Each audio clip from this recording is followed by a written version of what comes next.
They're the only species of penguins who occur on this continent, and they are a warm species of penguin.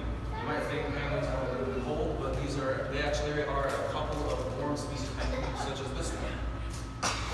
Alright, as you can see, we've got a good number of penguins in here. We actually have 15 penguins, and potentially a 16th on the way.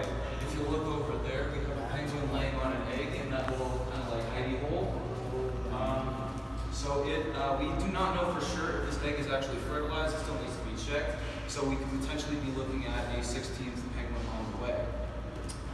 And interesting enough about these penguins, in the wild, they're monogamous, and both the male and female penguins take turns incubating the egg, which goes for about 40 days.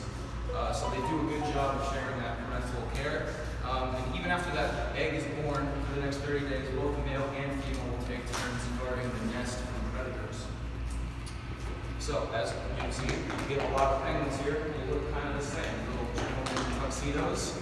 How do we tell them apart here at the zoo?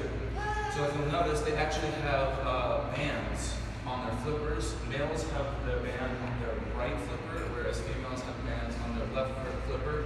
And to even tell them apart further, they actually have their names on them. So we've got some names like Cooper, Green, Valkyrie. A couple of the penguins that we have here, very cute names. And as you can see here, we have three of our wonderful trainers in with these penguins.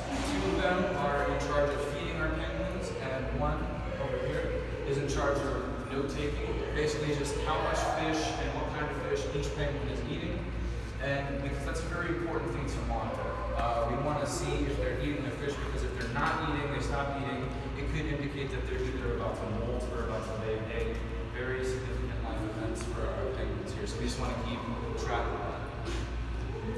And furthermore, you're seeing actually a very special relationship between the penguins and the trainers in here, as these poor guys can get actually pretty territorial, so they have to have that special relationship with the penguins so the penguins don't like get aggressive or attack them. Yeah, it's not So you're probably wondering what we are feeding our penguins here.